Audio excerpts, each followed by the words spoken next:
Hello बच्चों, ये एक काइनेटिक्स का क्वेश्चन है। एनसीईआरटी क्वेश्चन है 4.20। यहाँ पे decomposition of azoisopropane to hexane and nitrogen at 543 kelvin the following data is obtain. Data दिया गया है प्रेशर वाला, ठीक है। Calculate the rate constant. अब इस क्वेश्चन को पहले तो कैसे सॉल्व करना है इसमें थोड़ा डिस्कस करेंगे, बात करेंगे। फर्स्ट पॉइंट तो बच्चों यहाँ पे कहीं पे भी ये फर्स्ट ऑर्डर रिएक्शन है ऐसे नहीं दिया गया है, ठीक है। तो फर्स्ट ऑर्डर रिएक्शन एक्चुअली ये फर्स्ट ऑर्डर ही है, लेकिन आपको कैसे समझेगा ना कि ये फर्स्ट ऑर्डर है। तो इसलिए क्या करता है, पहले इसको रिएक्शन को थोड़ा लिख के देखते हैं, ठीक है। एजोआइसोप्रोपेन टू हेक्सेन एंड नाइट्रोजन, ठीक है। तो एजोआइसोप्रोपेन का स्ट्रक्चर होता है, एक आइसोप्रोपाइल ग्रुप समझो, CH3CH, नीचे CH3, ये एक आइसोप्रोपाइल ग्रुप है। उसके साथ नाइट्रोजन जुड़ा हुआ है, फिर एक नाइट्रोजन, फिर यहाँ पे फिर से CH, CH3, यहाँ पे भी नीचे CH3।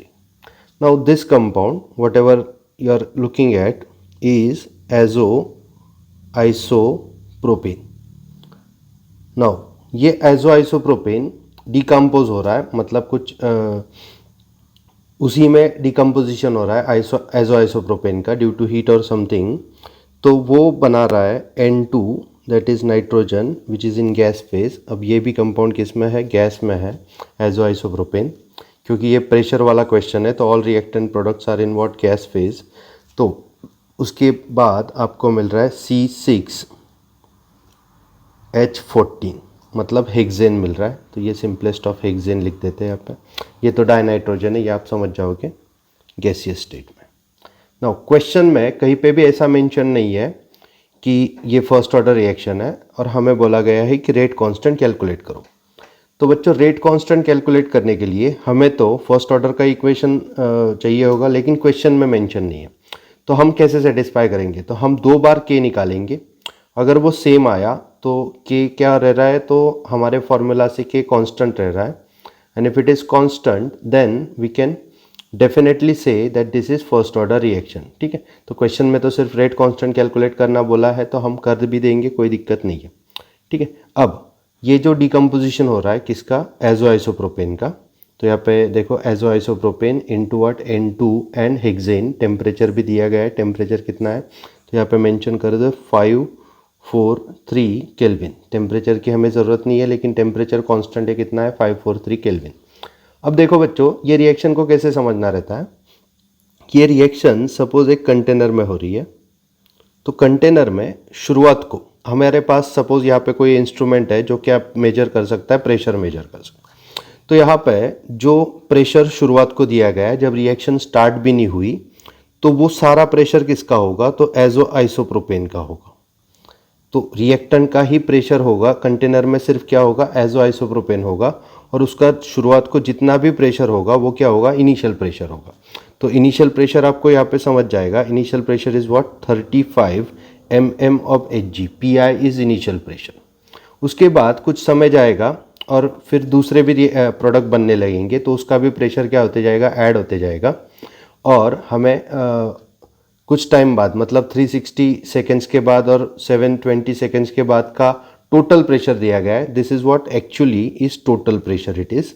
तो ये जो होता है प्रेशर दिया गया, वो total pressure in the container, what ever happening in the container, उसका टोटल प्रेशर है। मतलब सारे रिएक्टेंट प्रोडक्ट्स मिलके जो प्रेशर देंगे वो प्रेशर है, ठीक है। तो हम अब इक्विलिब्रियम का एक नॉर्मल सा अपना टॉपिक रहता था कि एट t इक्वल टू 0, जब अभी घड़ी स्टार्ट भी नहीं हुई है, टाइम स्टार्ट भी नहीं हुआ है, तो रिएक्शन कंटेनर में सिर्फ कौन प्रेजेंट होगा, तो एजो आइसोप्रोपेन प्रेजेंट होगा। अगर एजो आइसोप्रोपेन जब प्रेजेंट होगा तो उसका प्रेशर शुरुआत को कितना होगा, तो उसका प्रेशर होगा PI, ठीक है। प्रेशर क्या होगा उसका, PI। उसके बाद N2 का प्रेशर शुरुआत को, जब टाइम स्टार्ट ही नहीं हुआ है, रिएक्शन नहीं हुई है, तो प्रेशर क्या होगा, 0 और 0, ठीक है। जब रिएक्शन आगे बढ़ेगी मतलब टाइम हो जाएगा 360 सेकेंड्स। तो देखो 360 सेकेंड्स जब टाइम हो जाएगा तो इसका इनिशियल प्रेशर में से कुछ प्रेशर माइनस हो जाएगा। क्यों माइनस हो जाएगा? क्योंकि प्रोडक्ट भी बनने लगेंगे ना। तो इनिशियल प्रेशर में से सपोज कि P डैश प्रेशर माइनस हो गया, मतलब रिएक्टेंट का प्रेशर क्या हो गया? ऐसे टाइम प्रोसीड्स, रिएक्टेंट कौन है बच्चों? एजो आइसोप्रोपेन, तो उसका प्रेशर क्या होने वाला है? कम होने वाला है। कितने अमाउंट से कम होने वाला है? तो P डैश अमाउंट से कम होने वाला है, क्योंकि रिएक्टेंट का प्रेशर डिक्रीज होगा। अब प्रोडक्ट का प्रेशर क्या होगा? तो प्रोडक्ट का प्रेशर होगा P डैश इसका भी और P डैश इसका भी। अब ऐसा कैसे सर, ऐसा कैसे लिखा? तो सिंपल बात है बच्चों, ये 1 मोल है तो N2 कितना मोल है? 1 मोल, और यहाँ पे भी 1 मोल है, मतलब 1 मोल है, तो इसलिए यहाँ पे जितना भी माइनस होगा उसका मतलब इसमें से सपोज 1 मिलीमीटर Hg माइनस हुआ तो N2 भी 1 मिलीमीटर Hg प्रेशर देगा और ये भी 1 मिलीमीटर Hg प्रेशर देगा। तो जिसमें से जितना भी घटाया उतना यहाँ पे दोनों तरफ आपने लिख देना है, मतलब P डैश और P डैश। अब उसके बाद थोड़ा और टाइम का इस्तेमाल करो कि थोड़े और टाइम बाद क्या होगा? तो रिएक्टेंट का प्रेशर और कम होगा, मतलब एजो आइसोप्रोपेन फिर से क्या होगा? डिकम्पोज होगा। डिकम्पोज कैसे हो रहा है वो समझ रहा है ना? डिकम्पोज सिंपल है कि यहाँ पे क्या हो रहा है? N2 बाहर जा रहा है और यहाँ पे ये दोनों जुड़ जा रहा है, मतलब क्या बन रहा है? C6H14 बन रहा है। ठीक है बात? तो अब और टाइम के बाद मतलब कितने? 720 सॉरी पेन बदल देते हैं, 720 मिनट्स के बाद, 720 सेकेंड्स के बाद क्या होगा? तो Pi में से फिर से इनिशियल प्रेशर में से कुछ प्रेशर माइनस हो जाएगा, उसको हम P डबल डैश बोलेंगे। ठीक है, फिर N2 का प्रेशर कितना होगा? तो सिंपल है P डबल डैश होगा, और हेक्सेन का प्रेशर कितना होगा? तो ये भी सिंपल है P डबल डैश होगा। तो ये अगर प्रेशर का सब कुछ समझ गए तो हमें फर्स्ट ऑर्डर का फॉर्मूला इस्तेमाल करना है। फर्स्ट ऑर्डर का फॉर्मूला क्या है? तो फर्स्ट ऑर्डर का फॉर्मूला है K is equal to 2.303 upon T into log of, यहाँ पे शुरुआत को प्रेशर का फॉर्मूला जो था तो शुरुआती pressure that means what? Pi, and this is what? P pressure of reactant at time t। तो जो भी pressure of reactant at time t होगा वो आपको लिखना पड़ेगा नीचे। तो ऊपर शुरुआत को क्या लिखना पड़ेगा? तो इनिशियल प्रेशर, और नीचे क्या लिखना पड़ेगा? Pressure at time t। तो अब हम दो तरह का कैलकुलेशन करते हैं। At t is equal to 360 इसका कैलकुलेशन करते हैं। ठीक है, जब टाइम कितना हो गया था? 360 सेकेंड्स हो गया था तब का कैलकुलेशन करते हैं। ठीक है, तो आपको पता है 360 सेकेंड्स जब टाइम था तब टोटल प्रेशर कितना था? 54 था। ठीक है, तो अब थोड़ा सा सोचो, थोड़ा सा समझो बात को। टोटल प्रेशर कैसे कैलकुलेट होगा एट टाइम 360? तो यहाँ पे फिर से लिखता हूँ T व्हेन 360 टोटल प्रेशर कितना था? तो टोटल प्रेशर कैसे कैलकुलेट होगा? इस सब का प्रेशर मिला के कैलकुलेट होगा, मतलब Pi, ठीक है, Pi मतलब इनिशियल प्रेशर, देखो यहाँ पे Pi minus what? P double dash, P dash sorry, P double dash नहीं, P dash plus P dash plus P dash.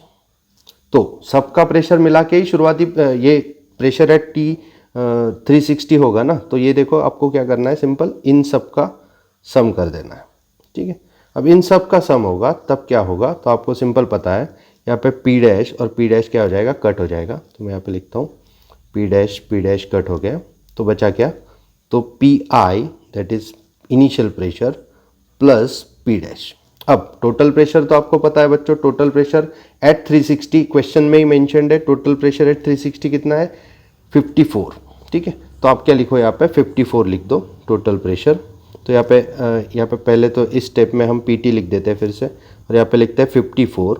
Initial pressure सबको पता है, इनिशियल प्रेशर शुरुआत को ही बताया था मैंने। इनिशियल प्रेशर कितना था? 35 था। तो इनिशियल प्रेशर शुरुआत का प्रेशर लिख देते हैं 35 प्लस P डैश। ठीक है, अब यहाँ पे P डैश की वैल्यू आपको मिल जाएगी। P dash will be what? 54 minus 35 mmHg, मतलब वो कितना आ गया यहाँ का P dash? P dash is equal to 90। हाँ या ना बता दो। P डैश 19 निकल गया। अब क्या करेंगे? इस P डैश को यहाँ पे फिल करने का ट्राई करेंगे। अब देखो, शुरुआती प्रेशर P डैश, बाद का प्रेशर 360 पे P dash Pi minus P dash. ठीक है, तो इसको फॉर्मूला में अच्छे से भरना चाहिए। तो तो आपको समझना पड़ेगा कैसे करते हैं। K is equal to 2.303 upon T into log of, मैंने पहले ही बताया वो क्या था, P I, and pressure at time T कैसे निकालोगे, तो पी आई में से क्या घट गया था, पी डैश घट गया था, मतलब P I minus P dash. तो यहाँ पे क्या होता है, शुरुआती प्रेशर, नीचे क्या होता है, प्रेशर एट टाइम टी। और बच्चों मैंने शुरुआत से बहुत बार बताया है कि इस कैलकुलेशन में फर्स्ट ऑर्डर के हम सिर्फ रिएक्टेंट कंसिडर करते हैं, तो हम सिर्फ रिएक्टेंट का प्रेशर कंसिडर, ये स्टेट लेंगे इनिशियल और ये स्टेट लेंगे फाइनल। तो अगर ऐसा होगा तो इनिशियल ऊपर और फाइनल नीचे। तो अब हम क्या करेंगे, 2.303, अब थोड़ा कैलकुलेशन बचेगा। देखो टी कितना है, तो टी यहाँ पे है 360, हाँ या ना मैं बोल दूँ, 360 टी है, तो यहाँ पे 360 सेकेंड्स आ जाएगा। यहाँ पे लॉग ऑफ, अब शुरुआती प्रेशर की वैल्यू कितना भरे, पहले ही बता चुका था मैं, कितना था 35, और बाद का प्रेशर कितना देख लो, तो 35 नीचे आएगा, मतलब पी आई की वैल्यू तो 35 रहेगी और पी डैश की वैल्यू हमें अभी निकाली वो कितना था 19, तो 35 माइनस वाट 19। तो ये आपको कैलकुलेट करना पड़ेगा। तो यहाँ पे कैलकुलेशन सिंपल है, देखो थोड़ा सा मैं और एक्सप्लोर करता हूँ, मतलब ये नहीं क्या, कुछ बच्चों को वही नहीं आ रहा है तो मैं फिर से सब स्टेप लिखूँगा, जिनको आ रहा है उनके लिए थोड़ा बोरिंग होगा, लेकिन यही तो है केमिस्ट्री, ठीक है। 35/16, तो यहाँ पे अगली स्टेप में थोड़ा सिंप्लीफाई करेंगे, लॉग ऑफ, बताओ क्या आएगा, तो ये आएगा 2.1875, ये कैलकुलेट हो जाएगा। उसके बाद लॉग भी कैलकुलेट हो जाएगा। लॉग क्या आया, तो लॉग आया 2.303। अब मैंने कैलकुलेशन करते वक्त थोड़ा सा यहाँ पे अप्रॉक्सीमेशन किया है, वो आपको समझ जाएगा। अप्रॉक्सीमेशन मतलब क्या, तो 5 से ज़्यादा अगर हो किसी नंबर के बाद तो उसको हम क्या करते हैं, 1 से बढ़ा देते हैं, वही अप्रॉक्सीमेशन 360। तो इसका आंसर आया 2.2 इंटू 10⁻⁻3। अब यूनिट क्या होगा, तो बट ऑब्वियस पर सेकंड यूनिट होगा। अब ये आ गया अपनी किसकी वैल्यू, ये किसकी वैल्यू कैलकुलेट की हमने, के की वैल्यू कैलकुलेट की। देखो मैंने शुरुआत से क्या बताया, अच्छे से समझ जाओ। टोटल प्रेशर क्या था, पी आई क्या था, ये इसमें से पी डैश क्यों कटा, ये सारा समझने के बाद आप कर सकते हो। अब क्या करेंगे, अब दूसरे डेटा का इस्तेमाल करेंगे। दूसरा डेटा मतलब क्या, तो दूसरा डेटा एट 720 वाला, ठीक है, 720 वाला डेटा का इस्तेमाल करेंगे। 720 वाला डेटा क्या है, 720 जब वक्त गुजर गया था, मतलब 720 सेकेंड्स के बाद टोटल प्रेशर कितना था, तो टोटल प्रेशर था 63। अब टोटल प्रेशर कैसे बनेगा 720 के वक्त, तो P I minus P double dash plus P double dash plus P double dash, क्योंकि इन सब का मिलके प्रेशर ही तो प्रेशर एट 720 होगा। तो मैं यहाँ पे लिख रहा हूँ, थोड़ा सा देखो अच्छे से, टोटल प्रेशर एट 720, ठीक है। 720 को टोटल प्रेशर कैसे कैलकुलेट होगा, तो पी आई, यहाँ पे ये टंग ट्विस्टिंग हो रहा है, ठीक है, पी आई प्लस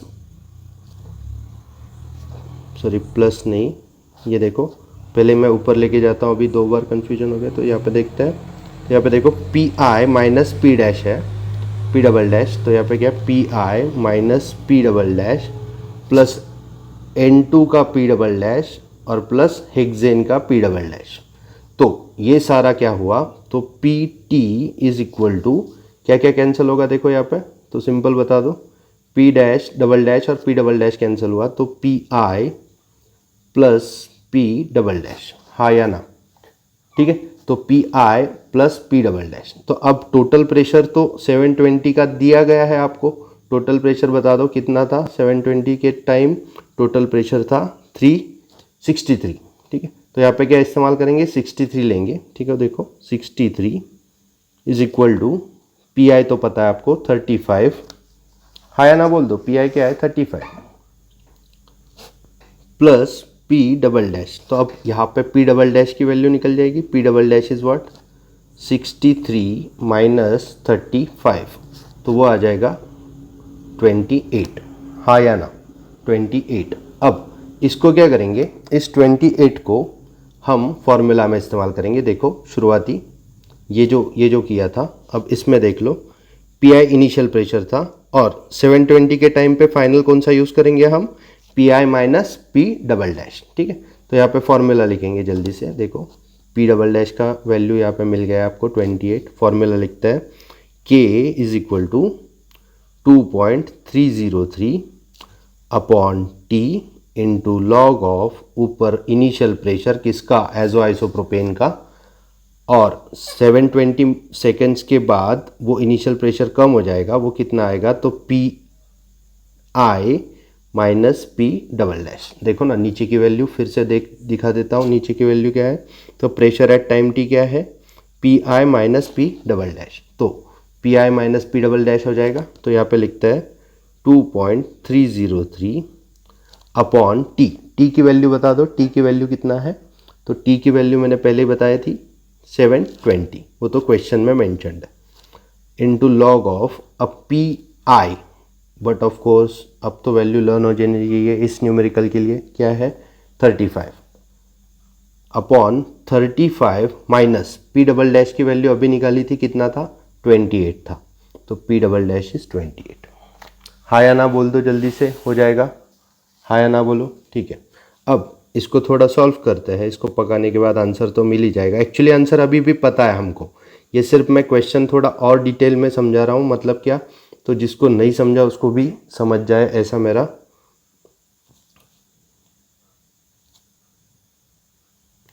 ऐसी मेरी कोशिश है। ठीक है, ओके, तो अभी लॉग ऑफ क्या आ जाएगा, 5 आ जाएगा, तो 2.303 इंटू लॉग ऑफ 5 मतलब क्या, 0.6990 ऐसा ही कुछ होता है ना, अपॉन 720। अब इसको पकाने के बाद you will get the answer like 2.2 into 10⁻³ पर सेकेंड। तो देखो ना के क्या आया, के तो कांस्टेंट आया, और के तो क्या आया, तो सेम एज बिफोर आया, थोड़ा अप्रोक्सीमेशन इन्वॉल्व है लेकिन वैल्यू एग्जैक्टली सेम है। तो देखो पहला के कितना आया था 2.2 इंटू 10⁻³ दूसरा के भी कितना आया 2.2 इंटू 10⁻³ सर दो बार के क्यों कैलकुलेट किया, क्वेश्चन में तो सिर्फ बोला है ना रेट कांस्टेंट कैलकुलेट। अरे बाबा मुझे पता है तू मुझसे होशियार है, मतलब इंटेलिजेंसी में तो आप मुझसे अच्छे ही हो, ऐसे मैं मानता हूँ, लेकिन मुझे ये बताओ कि क्वेश्चन में कहीं तो ये लिखा है क्या, ये फर्स्ट ऑर्डर रिएक्शन है, नहीं है, तो फिर आप फर्स्ट ऑर्डर का फॉर्मूला कैसे यूज़ करें, यही दिक्कत है ना। तो फर्स्ट ऑर्डर का फॉर्मूला इसलिए यूज़ किया, तो पहले तो हमने थोड़ा सा लॉजिक लगाया। लॉजिक क्या है कि इस रिएक्शन में सिर्फ एक रिएक्टेंट है, तो एक ही रिएक्टेंट है तो but of course reaction first order ही होगी, ऐसा एक लॉजिक था। दूसरा एक लॉजिक चलो करके देखते हैं, मतलब ट्रायल एंड एरर था, तो ट्रायल एंड एरर से के पहला के और दूसरा के क्या निकले, सेम निकले, और ऐसी खासियत सिर्फ और सिर्फ फर्स्ट ऑर्डर के फॉर्मूला से ही के निकाले ना दोनों, और दोनों फॉर्मूला से के निकलने वाले क्या आए, सेम आए, तो ऐसा किस में होगा, तो ऐसा फर्स्ट ऑर्डर में ही होगा बट ऑफ कोर्स, तो ये फर्स्ट ऑर्डर में हुआ। अब मैं आपको एक इसमें ये सब कुछ समझा देता हूँ, ठीक है, फिर से थोड़ा रिवीजन दे देते हैं, ठीक है। एजो आइसोप्रोपेन का डिकम्पोजिशन था, अगर ये P I 0 P I minus P dash P dash P dash P I minus P double dash P double dash P double dash, ये इक्विलिब्रियम का बेसिक है। बाद में फार्मूला कैसे इस्तेमाल करना है मैंने बता दिया था, फार्मूला क्या इस्तेमाल करना है, पी आई ऊपर रहेगा मतलब initial pressure, and pressure of reactant in this case it is what, azo isopropane at time T, ये याद रखना है, नीचे क्या लिखना है। तो यहाँ पे 360 के वक्त का पी डैश कैलकुलेट कर लिया, फिर उसको फार्मूला में भर दिया, उसके बाद पी टी कैलकुलेट कर, ये 720 के वक्त का पी डबल डैश कैलकुलेट कर दिया, उसको फार्मूला में भर दिया, दोनों के वैल्यू क्या आई, तो 2.2 इंटू 10⁻³ अब पूरा वीडियो देखने के बाद भी इसको आंसर नहीं आया कि के की वैल्यू क्या है, अरे के की वैल्यू है सामने पड़ी है ना, 2.2 इंटू 10⁻³ और यहाँ पे भी क्या है 2.2 इंटू 10⁻³। हाँ या ना बोल दो, क्वेश्चन समझ गया, ठीक है। तो ये डिटेल में उसका सोल्यूशन बनाया है, ठीक है, तो देख लो।